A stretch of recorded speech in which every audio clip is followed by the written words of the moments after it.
At cruising altitude, where the sky darkens into a deep, endless blue, something unusual happens. The noise disappears. The seatbelt sign never turns on. There are no announcements, no delays, no compromises. Just forward motion, uninterrupted. Down below, millions of people are negotiating with time, waiting in terminals, standing in lines, watching departure boards rewrite their plans. But up here, inside a private jet, time doesn't negotiate. It obeys. Most people think the difference between a $1 million private jet and a $100 million flying palace is comfort. Bigger seats, better food, maybe a bed instead of a chair. That belief misses the point entirely, because the real difference isn't luxury. It's freedom, measured in distance, control, and the ability to decide where the world begins and ends. At the entry level of private aviation, around $1 million, freedom exists, but with boundaries. These are not new aircraft.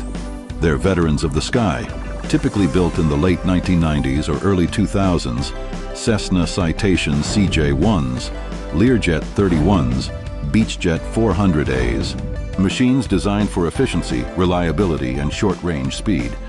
They seat 5 to 7 passengers in real leather chairs, not commercial compromises, but still tight quarters. Cabin height sits just under 5 feet. You can move, but you're always aware of the ceiling above you. These jets fly roughly 1,000 to 2,500 nautical miles before physics steps in and demands fuel. Think regional freedom, city-to-city dominance, New York to Miami, Los Angeles to Vegas, Dallas to Denver. Yet even here, something powerful changes. There are no terminals, no boarding calls, no waiting for permission. The aircraft waits for you. Operating costs hover around $200 to $1,500 per flight hour. And what you're buying isn't glamour, it's immediacy. You leave when you decide to leave. And for business owners, doctors, executives, that immediacy is often worth more than the jet itself. If this hidden layer of travel, where machines bend to human priority, already has your attention, this channel was built for you. Subscribe now and step inside the systems of luxury, power, and engineering that rarely reveal themselves to the public. Because at $10 million, the rules change. This is where private aviation stops feeling tactical and starts feeling strategic. Aircraft like the Embraer Praetor 500, the Cessna Citation Latitude, and the Learjet 75 Liberty enter the picture, designed in the modern era. Built with composite materials, advanced aerodynamics, and digital flight decks that rival commercial airliners. The cabin transforms, nearly 6 feet of headroom, wider fuselages, natural movement. You don't crouch anymore, you stand. Range stretches beyond 3,000 nautical miles. Entire continents compress into single flights, coast to coast, border to border, no refueling, no interruptions.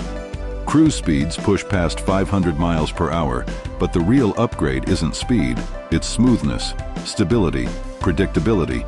Inside, the aircraft becomes an environment. Lie-flat seating, fully enclosed lavatories, galleys capable of serving hot meals at altitude, satellite connectivity that keeps you online at 40,000 feet. This is where time itself becomes an asset. Meetings happen in the air, deals are discussed above the weather. You arrive rested, ahead of schedule, already moving while others are still waiting to board. Operating costs rise to around $3,000 per flight hour, but now you're paying for something far more valuable than transport. You're paying for reach.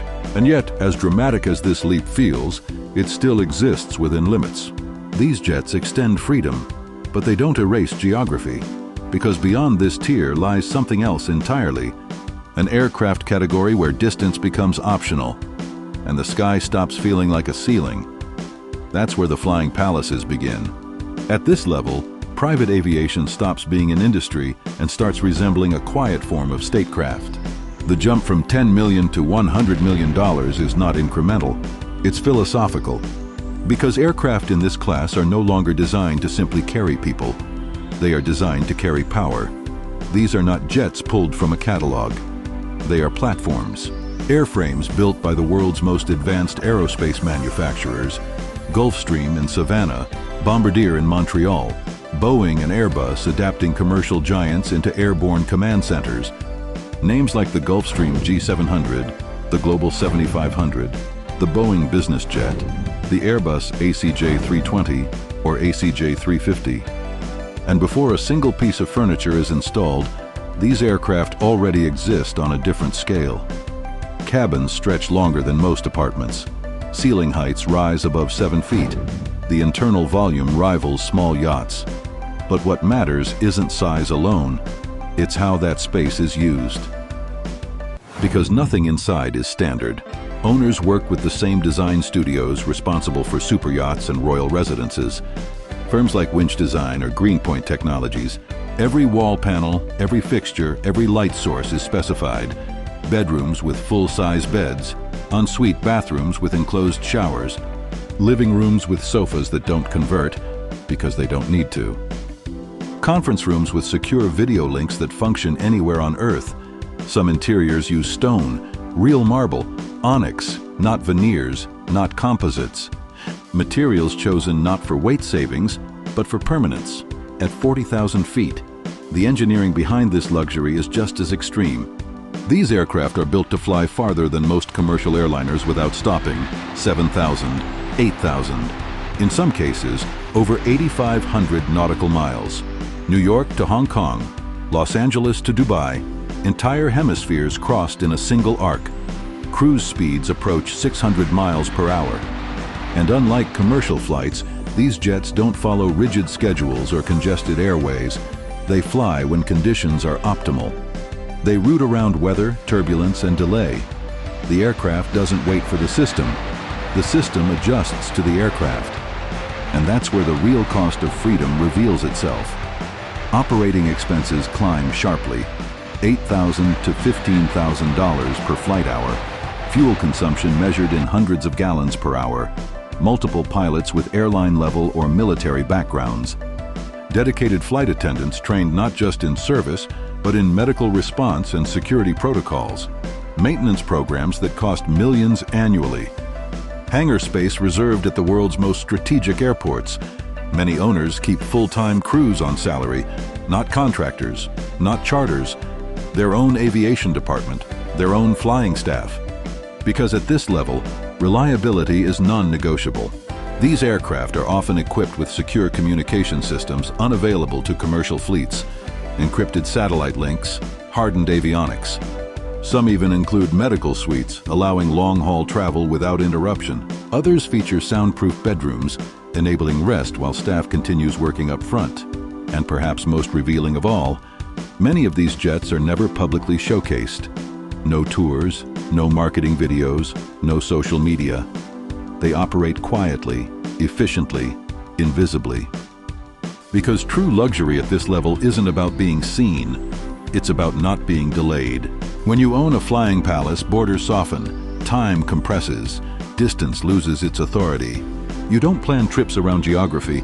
Geography reorganizes itself around you. A meeting in 3 cities on 2 continents within 48 hours?